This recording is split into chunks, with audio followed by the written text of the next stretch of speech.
Welcome to this episode of Pen to Paper Press Podcast. I am Cindy Coaches. I enjoy spending time with best-selling authors, writers, editors, publishers, and the creative souls to talk about the process of developing our stories to completing our works of art. Each episode is an opportunity for us to explore mindsets, pearls of wisdom, and the experiences that began our journey as a writer from the moment we put pen to paper. Today, I'm speaking with Emily Thiroux Threatt. She holds a master's degree in English with a concentration in writing. Up my alley.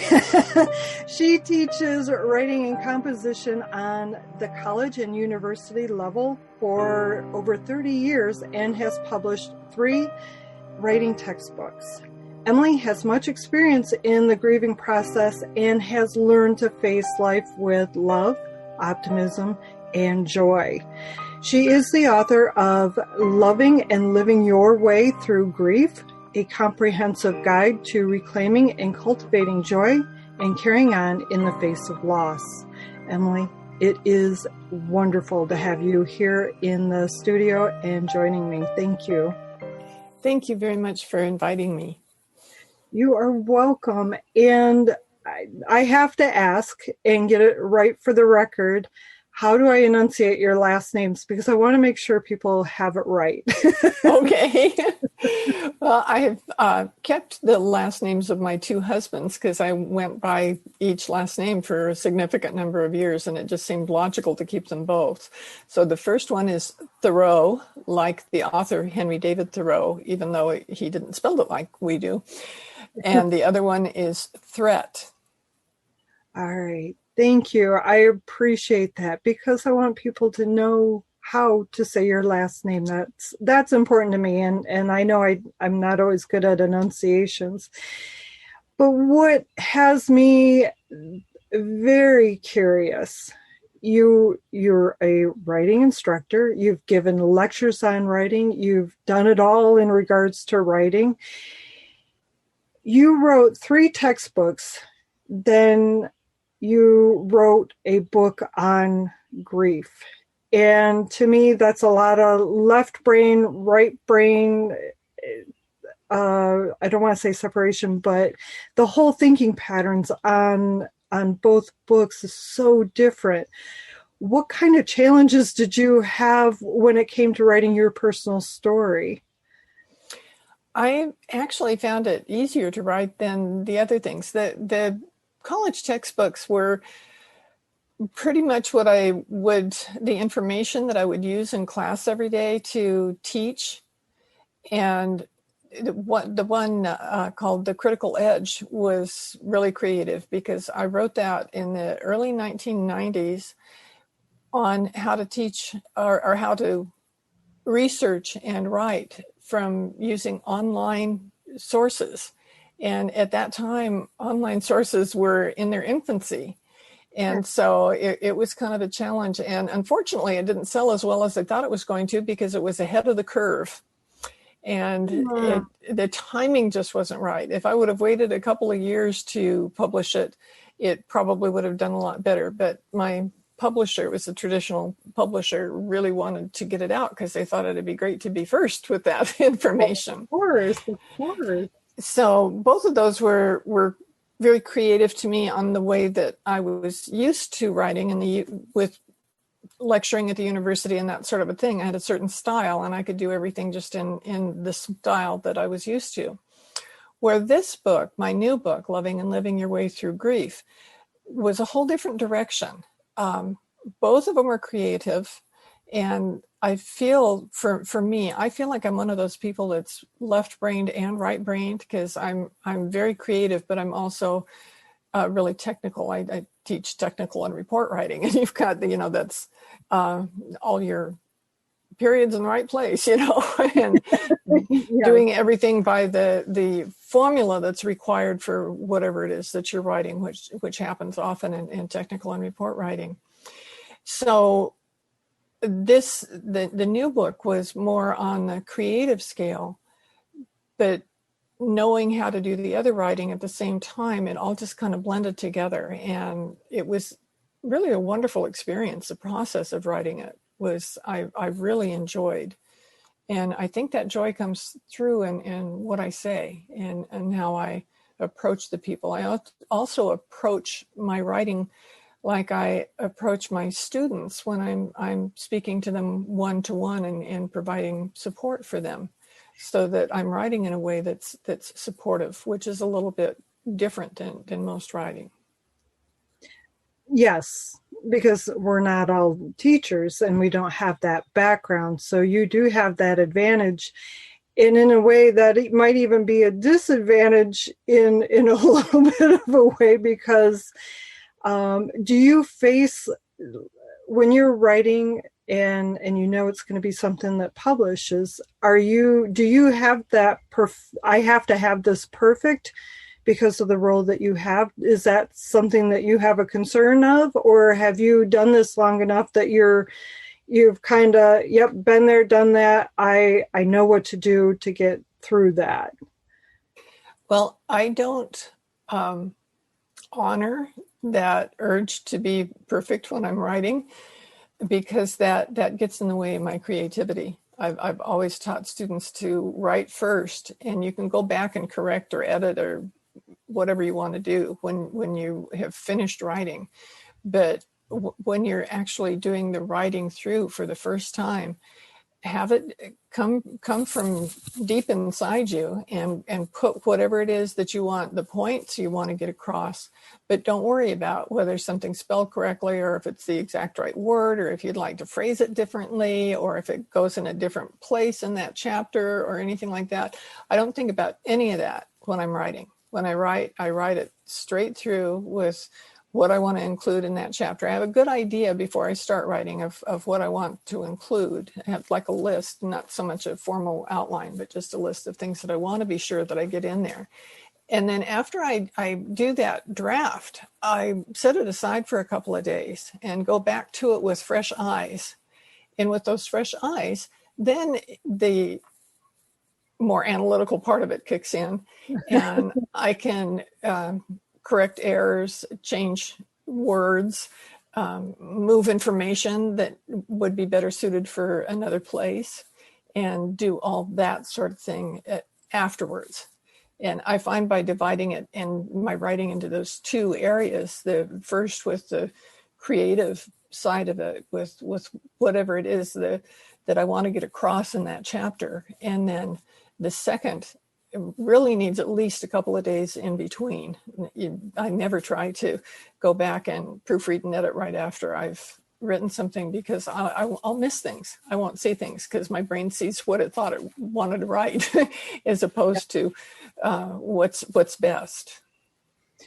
You have no idea the relief that I felt when you said, I'm not concerned about perfection, because that is something that I want people to understand, is that messy first draft, that brain dump, whatever you want to call it, is intended to be a release of our creativity onto the page. It's not meant to be perfect. And there's this illusion that, we'll sit down and pound out that next best-selling novel and voila, we don't have to go through it 10 times, when in reality it's more like, well, depending on what it is you're writing, you could have to go through that whole editing, rewriting process multiple times. And so I am grateful that you volunteered that out, because it is something that is important to know. And especially since you've got all these years of experience that, you don't sit down and pound out that first, That's that right. first draft. That's right. And I can give you a couple of examples of how that works. One of them is, I was always considered a terrible speller. And I believed that I was a terrible speller. And I also believed that I was a bad student, because all my teachers told me that I was a bad student because I was a terrible speller. Well, when I was in graduate classes, it was right. This is going to show you how old I am. But it was right when the desktop Mac computers were coming out for the first time, and they had two disks. You put one in that had the system on the disk, and the other end where you recorded whatever it was that you were typing at that time. And so it was pretty primitive compared to anything that we're doing now. And when I would use that for writing, I realized that it had a corrector on it for my spelling, and I didn't have to worry about my spelling. And so it didn't stop my creative process anymore. And I also discovered that it wasn't that I misspelled everything, that I had a set of words that I misspelled. And I could identify those after the fourth time that it autocorrected on the same word. I said, okay, that's one of my words. And I learned how to spell that word, and it just became kind of natural, to the point that my writing improved drastically when I didn't have to worry about spelling as I was writing it. I also didn't have to worry about typing, because it was toward the end of graduate school for me, I had done everything on a typewriter. And when you do things on a typewriter, you have to start the whole page over again when you make a mistake. Yes. And that takes forever. And it can actually foul up several pages, because the error that you made might have changed the spacing between the pages, and then you have to type all the rest of it over again. So without having that hanging over my head, my writing improved drastically, because I was able to use the creative side of my brain. So that helped a lot. And also, when I published my first textbook, although I wrote them on the computer, I couldn't send a disk to them. I had to print them off and send this big box of papers to the publisher. And then they would make a copy of it and send it back to me. Not make a copy. They would do the typesetting for it and print that off and send that back to me. And then I had to go through page by page to give it a final, not so much proofreading and anything like that, but to make sure that there weren't any errors, that we caught everything. And in doing that, what I had to do was cut each one of those pages into the size that fit on another page, and use a glue stick or Scotch tape to tape them down. It was like a patchwork quilt. Mm-hmm. To do that whole thing. And it took forever. And it was really hard to keep continuity when you were doing that sort of thing. So the gift of being able to use a computer to write is amazing to me. And I even started a new writing classroom at my university, where I got funded for computers so that the students could write in that classroom on computers, because nobody had computers at home. But they were so thrilled with how easy it was for them to write compared to anything that had been up until then. So I really felt like I had something there by doing that, because it didn't help just me. I kind of proved it to myself by creating that special classroom to help the students in the process. That's wonderful. And yes, I remember having to do the high school reports on the typewriter, and having to, zing, just that noise when you rip it out of the roller. It's such a unique sound. And I remember having to redo, because you find an error and it does shift your paragraphs, and it's like, and then you'd end up with, like, on the second page, like 2 words, and that's the end of your report. And it's like, oh no. Yeah. Because you don't want to turn in 2 sheets of paper. You got to turn in 1 sheet of paper. And it's like, how do I fit those 2 up there without it going outside the margin? And I remember those days. And yes, computers are wonderful. And how brilliant to come up with the idea to bring that into the classroom. Again, you were ahead of the curve on that. And I'm sure that once they saw that it worked in your situation that others were like, hey, let's look at what she's doing.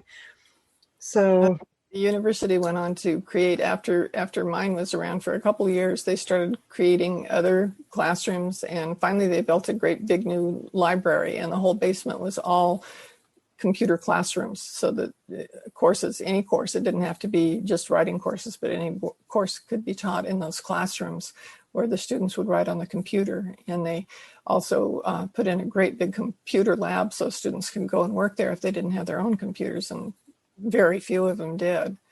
So it was very exciting to get that started, because I knew how much it affected my writing to be able to start writing with a computer. And so I felt like I kind of raised up the university with what we were doing.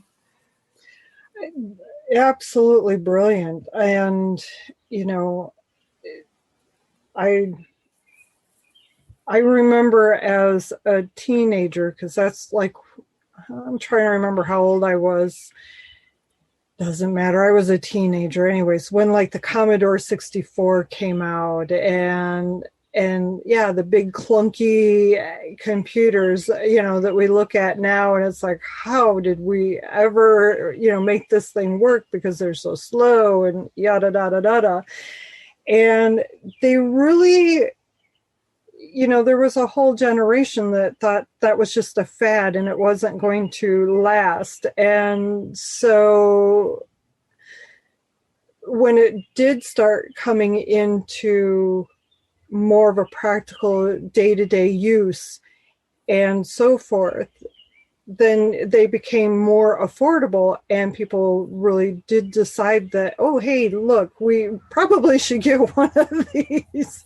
So anyhow, yeah, thank you. I appreciate that. And when you were writing your book, it is on grief, and it is probably one of the most heartbreaking topics to talk about.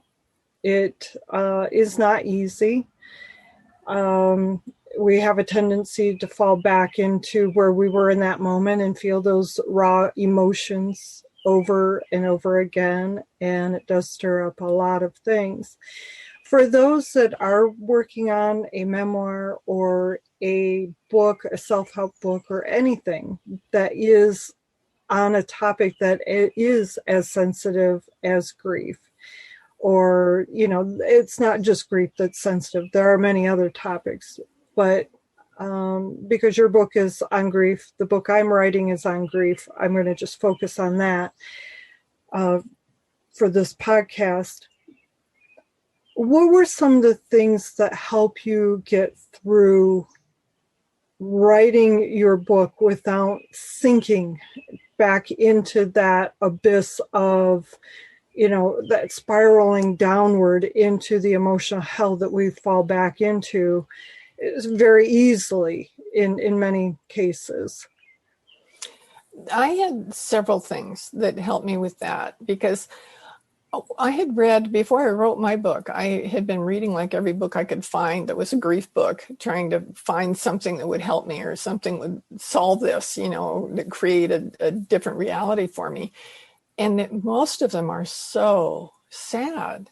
And I'd read them all the way to the end, just because I kept hoping that there was going to be something coming that was going to help me.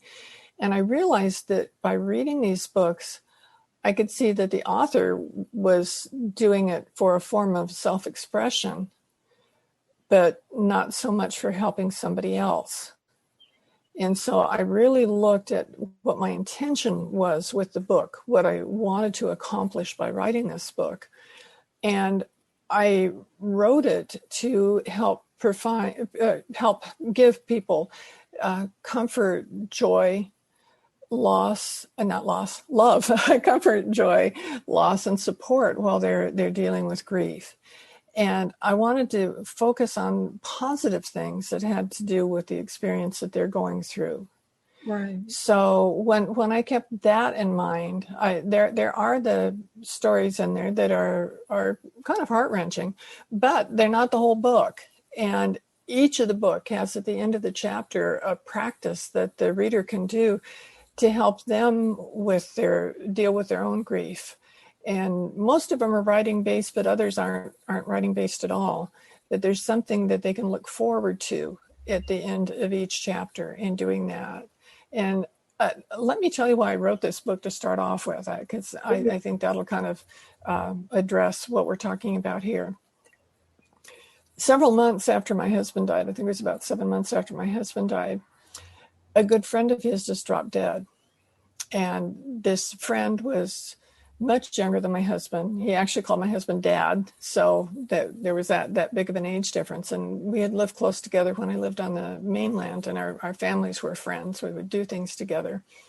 And I knew him very well. And this guy was one of the most big-hearted people I ever knew in my life. And it was such a sudden loss. And I was so concerned for his wife, because she would have no idea that this was going to happen to her. And because she was not prepared in any way. She didn't know what she needed to concentrate on and what she didn't need to concentrate on. So I sat down and wrote her a letter with exactly that, what she needed to think about now, what she didn't need to think about right then. And he died one night, and I found out the next morning, and I wanted to get her that letter right away. And mailing it from Maui could have taken a long time, because it's supposed to not take that long, but it's very unpredictable. Mm-hmm. And I didn't want to just email it to her, because I knew she wouldn't be on her computer.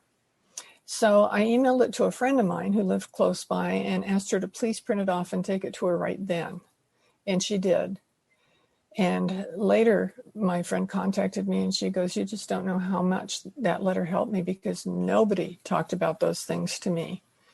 And it was such a relief to see the things that I didn't need to worry about, because I was worried about them until I read what you wrote. And there were things that I needed to do that I hadn't thought of because of what you wrote. And I thought, I'm really happy that helped her, but I want to do more. Yes. So I sat down and decided I was going to write her 52 cards, one card for each week for the first year. And since I live on Maui, I'm taking pictures on my phone all the time, because there's so much beauty here. So I just made a little card with one of my pictures, a different one for every week. But I thought, what am I going to say 52 different times? I don't want to be redundant. I want to have it be helpful. So I made a list of what I could cover in those 52 cards. And then I started writing what I would do with what I wanted to cover. I ended up in about a 24-hour period. I made the list, made the content for all the cards, and was ready to start creating the cards with my pictures and things, and then send them out every week for a year. And I liked that so much. I had the opportunity with somebody else I just printed another set of cards and started sending them to them. And I was just doing this at home, printing them on my printer. And it takes a long time. And as I was doing that, I was listening to a podcast about somebody who'd written a book that I really related to her.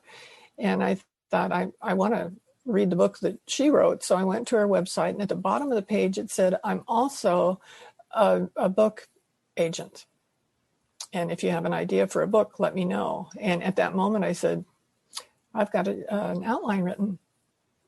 Yes. So I wrote to her right away, and she contacted me right back, and she said, "This is absolutely perfect for what I do, and I would love to be your agent." And so that started me on my book journey right there. And so I used the information from each of the cards. Actually, another thing is that I did write 52 chapters for the book, and it was very long, but it contained things about each one of those things. And when we finally got the contract with Mango Publishing, they contacted me, said how many words are in the book, and I gave them how many words were in the book, and that went into the contract, and we all signed the contract, and then they assigned the book to an editor. And this editor contacted me, and she goes, "This is way too long. We can't publish it like this. We're going to have to drastically cut it. Do you want my department to do it, or would you like to go through and cut it?" And I said, just let me think about this for a couple of days, because I thought I want them to know everything that's in the book. So as I thought about it, I thought, well, the number of words that they wanted, that they said they traditionally published in this kind of a book, was about exactly half of what I had written. So I contacted them and I said, okay, how about let's have this contract be for 2 books. We'll publish the first one, and then after that rolls out, we'll publish the second one, and each one will have 26 chapters. And so that's what we did. So there's always a way you can negotiate with publishers when you work on that. Don't just take something for face value the first time they tell you something. But and it's not always about the length of your book. It could be anything that has to do with it.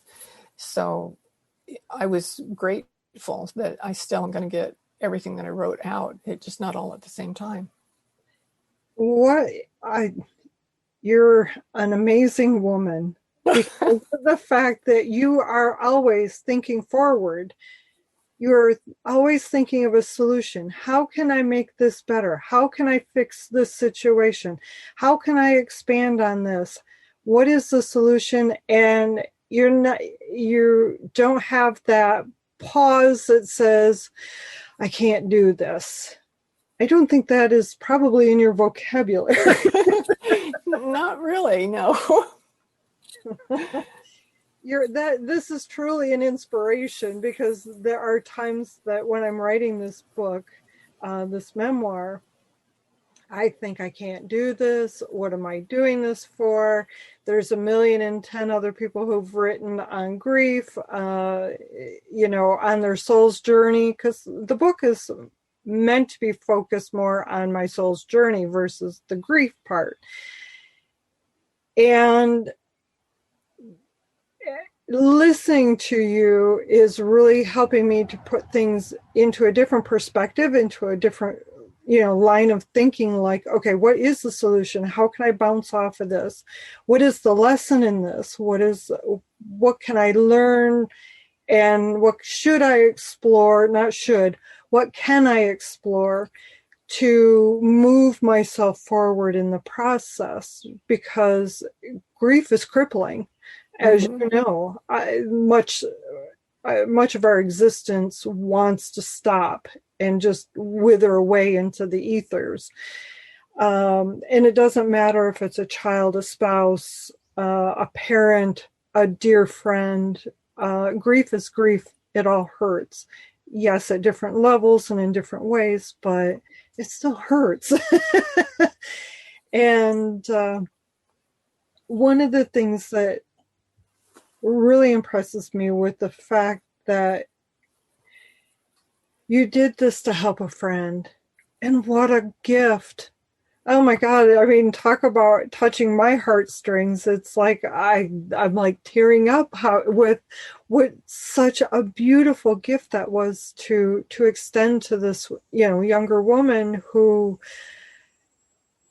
just needed the encouragement that today is here, tomorrow is coming, and breathe in this moment, and it'll be okay. Pay attention to this. Don't pay attention to that. And what a gift. That's all I keep thinking is what a gift. I can tell you one thing about that when I launched my book, I contacted several people because we had to do a book launch online because of the pandemic. And I contacted several people and asked them if they would do a little video about me in the book and knowing me dealing with my grief, whatever they wanted to do that would help launch the book.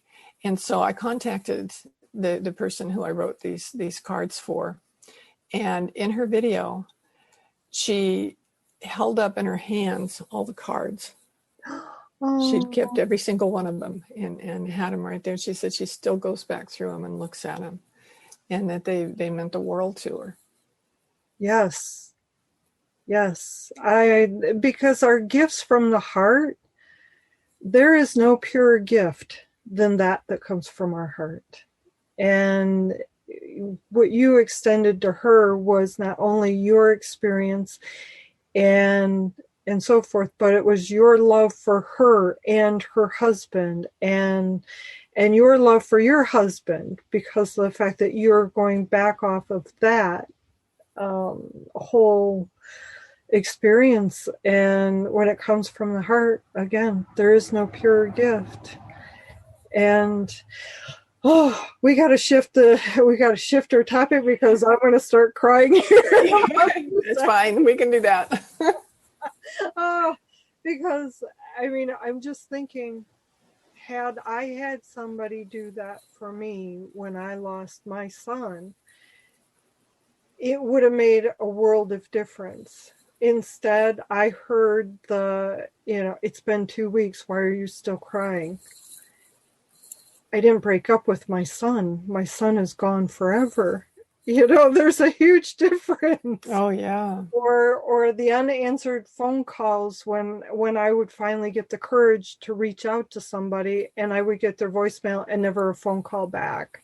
Yeah, that's really common. That's what I've learned is, and it's not that it's meant to be with malice or to cause harm. It's because the person on the other end of the phone doesn't necessarily know how to listen, or what can they say. And I think that's more of the issue than, oh my God, Cindy's calling again because she's upset, and I'm going to have to listen to her cry for 30 minutes. I know I have a couple of friends that felt that way, but the majority of my friends, I'm hoping, didn't feel that way, that they were just too busy, didn't know how to help me. They didn't know how to help me is what I'm in my heart. And if I'm wrong, don't tell me, because I don't want to know any other thing. Yeah. But, well, there's two things there. I think that when that sort of thing happens, that the person that you're trying to contact to is probably grieving too, and they haven't dealt with it or dealt with it enough, and they think they can't handle themselves in front of you. And at the same time, you're not thinking about that. You're thinking, this person doesn't care. They don't love me anymore, whatever it is. And that's, I'm say probably 99% of the case, that's wrong, that they do care. If it's somebody that you would reach out to actually call, you know that they care for you. They just don't know what to say, and they're hurting, and they're afraid if they start to talk that they will break down, and that they feel that wouldn't help you. Where right. Sometimes it's kind of nice to have somebody cry along with you to understand your loss and be able to have you both deal with the loss together. Yeah. One of my dearest friends, his son had died in an auto accident. And at any time, didn't matter when, where he was at or whatever, if I called, he answered. He knew, and he knew my son, and he just knew I needed it, because he understood that not everybody is going to answer the phone, and he didn't want to be that person. And so I was grateful for that. And those friendships, remain lifelong relationships, because there's that mutual understanding. And, again, if he was, when he was going through his grief, I was always there for him. If he needed to just call and I don't want to talk, I just need to know somebody's on the other end of the phone, because I can't make it through the next minute if there's nobody within reach, and you're here. So is that okay? And I'm like, of course. Yeah. I'm here, cry, do whatever you got to do. And so, it's, grief is definitely one of those things that, it shows us how to really appreciate the things it's kind of like we laugh deeper, we love deeper, we appreciate deeper. Everything, every emotion, we feel it 10 times more than we did prior because we have a deeper understanding of things. Mm-hmm. Not only life, but but with death, and each death is a learning lesson. I've learned that. We learn something from when somebody passes. But oh, Well, let me tell you about something else I learned in all this process. It was the importance of happiness, because it's what's happening with us right now. You can be triggered anytime, and the tears will come. And it's been a long time for me, and it still happens. But when I focus on happiness and find ways to be happy, that helps me a whole lot.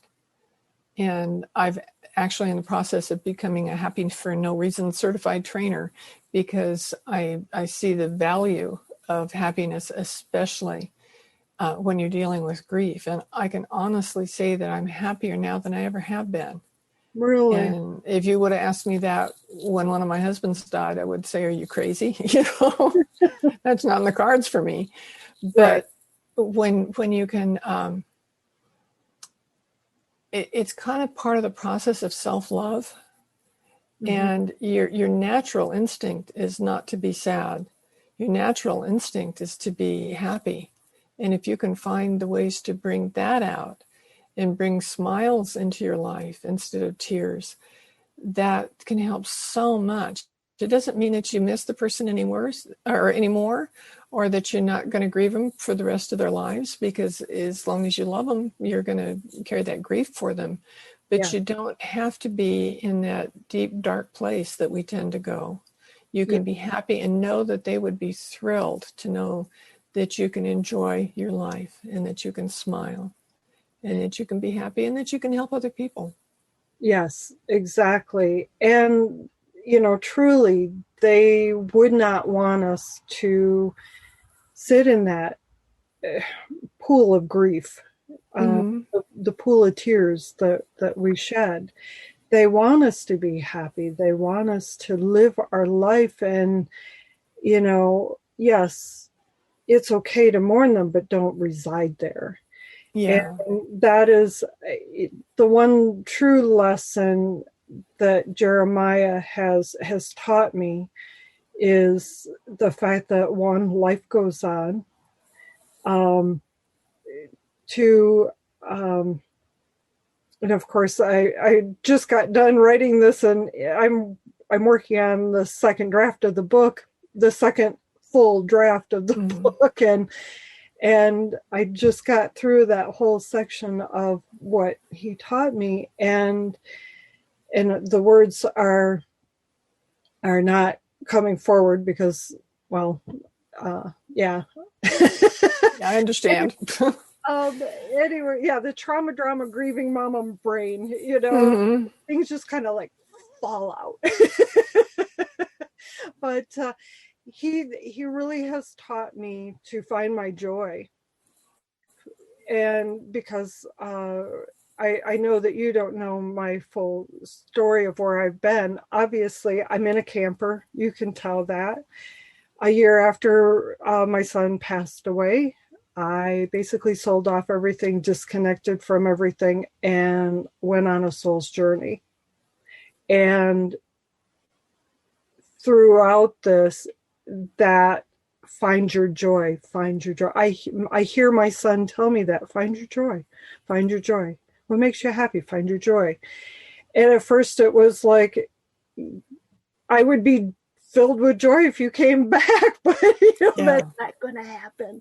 So then you make the adjustments, and then you realize, well, why am I sitting here in this grief? And I don't want to be here forever. So then, you're right. You make those steps and you go forward. And happiness, what was the program you're getting the certificate for? It's Marcy Shimoff wrote the book Happy for No Reason. Happy for no reason. Mm-hmm. She was one of the people in the movie The Secret, if you're familiar with that. Oh, that's where the name is. Yeah, Okay. she's fantastic. And reading her book really helped me. So when I saw this program, what you do, she takes you through all of the stuff that she does about happiness. And it's a happy for no reason certification. I missed one of the words. I can't think of what it was. But anyway, what it qualifies you to do when you become certified is to use these happiness techniques in anything you teach or anything that you write. And that's so great for me because if I see somebody that's dealing with something in particular, I can say, hey, try this. Yes. Or this might work for you. And it just works really well with what I'm doing. I'm in the process of creating what I'm calling a Grief and Happiness Alliance, which is a place online that people can come together every week and do things both in writing through grief, because that's what I focus on. I teach classes in writing through grief, but writing through grief and using happiness techniques and being in a group that has other people that are doing the same thing that you're doing. So I just feel really strongly about it and I'm very happy. My mom inspired me actually, because when my dad died, it was a sudden death. He'd been sick a long time, but he wasn't terminal or anything. And he just died. And she didn't smile anymore. She just stopped smiling. I know people like that. Yes. Yeah. And it broke my heart. And actually, she didn't start smiling again until she got diagnosed with a brain tumor. Because as soon as she heard the diagnosis, at first she cried, and then she said, she didn't say to me, but I could tell what was going on in her head, that she was going to go be with Daddy, and so everything was okay. And she started smiling again. There is something very beautiful in that. In that knowing and that acceptance. So yeah. And I just knew I didn't want to do what Mom did. I didn't want that it would be real easy for me to sit down and not smile and not do anything. It would have been so easy. But I chose to use her example as inspiration to not do what she did. Yes. Well, we're always learning. We're always learning by example. And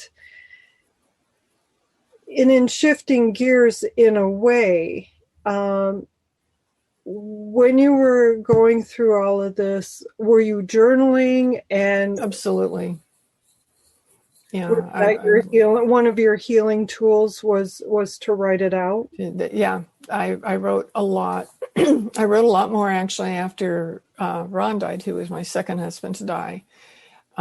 After Jacques died was when I found Marcy's book. And I also I had several different people tell me that I needed to write down what I was grateful for. And I told each one of them that they were crazy. My husband died. I didn't have anything to be grateful for. Yeah.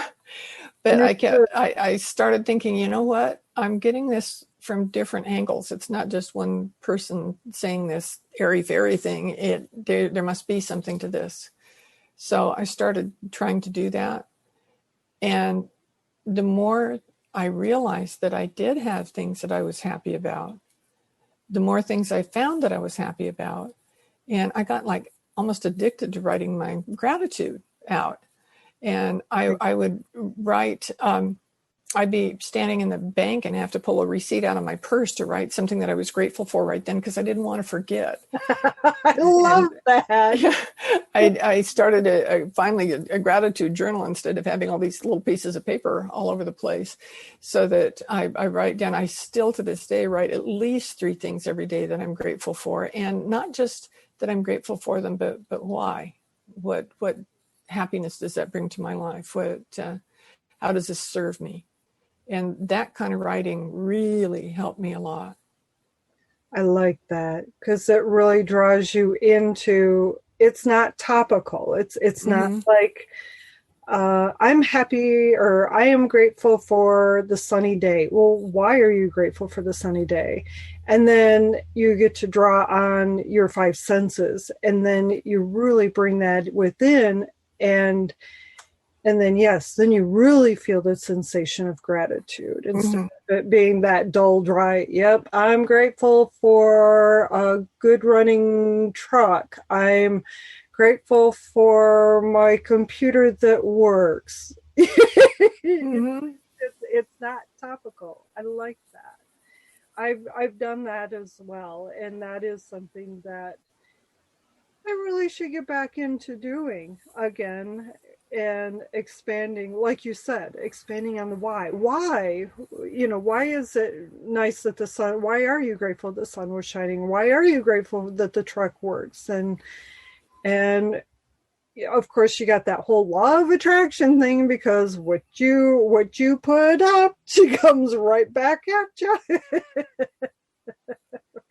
So is there anything that you wanted to talk about that I didn't bring up or that did not naturally get brought up in our conversation? I think maybe the value of writing, that you don't have to. I used to think if I was going to take my time to write something, it needed to be writing for publication, and I would work along that line. But when I started learning the value of writing just for me, and it can be anything from writing in my journal, writing my gratitude lists, writing poetry, whatever it is that I want to write, that supports me in that moment, yet it also makes me a better writer in the long run, because the more you do something, the more comfortable you become with it, and the easier it is for you to do a really good job with it. Yes. So I just advise, even if you're not in the process of writing for something for publication right now, don't stop writing in between, but find ways that you can actually write. There's something about getting it out of your head. If I don't write things down, sometimes it'll stay in my head. I feel like it's bouncing around in my head and interferes with anything else I'm doing. But if I write about it, then I can get over that and focus more on the moment right then. Yes. And I have the monkey mind that just kind of sits there and juggles the stuff. Oh, so what do you want to think about today? Oh, here's the thought you have lingering. Mm-hmm. And yes, when we get things out on paper, we can see it for what it is. And oftentimes those events, those rants, those writings of how unfair XYZ is, when we see it on paper, we have that ability to go, oh wait, that's not real. That's an over exaggeration, or that's not what really is going on, or it gives you the opportunity to really look at what's going on, Mm-hmm. and resolve it as such. So where, Emily, can people find you? I have my website is the name of my book. It's lovingandlivingyourwaythroughgrief.com. My email is emily@lovingandlivingyourwaythroughgrief.com. And my book is available any place where books are sold, since it's traditionally published. You can, of course, get it on Amazon, either paperback, Audible, or Kindle version. And it's available any place. So, and I'd love to hear from you, anybody who reads the book, and see what it did for you or what you thought. Yes. Well, I have to say thank you for everything, for sharing your insights, your wisdom. Thank you for the gift that you gave that young woman who needed you. And the list is, I know of at least 10 things to put on my gratitude list now. Oh, great. And it all comes from this conversation. I do thank you very, very much for your time. And Emily, this has truly been very helpful for me, and it will help others as well. So, oh, you're welcome. You're welcome. I appreciate the opportunity to do this. I feel like the more I share, the more I talk about it, the more comfort and support I can bring to people. And that's what I want to do. That's my intention. Before we end our time together, I'd like to say thank you for listening to our conversation. To access Emily's website and the book she has written, go to the show notes for this episode at pentopaperpress.com/podcast. Take a moment to leave a comment on the show notes page. We would love to read your takeaways that you gained from this episode. To receive future episodes in your inbox, subscribe to the Pen to Paper Press newsletter and to subscribe on your favorite podcast application. Take care, and until next time, keep your pen to paper and write. Remember, know that your words have power. Your story matters. Bye for now.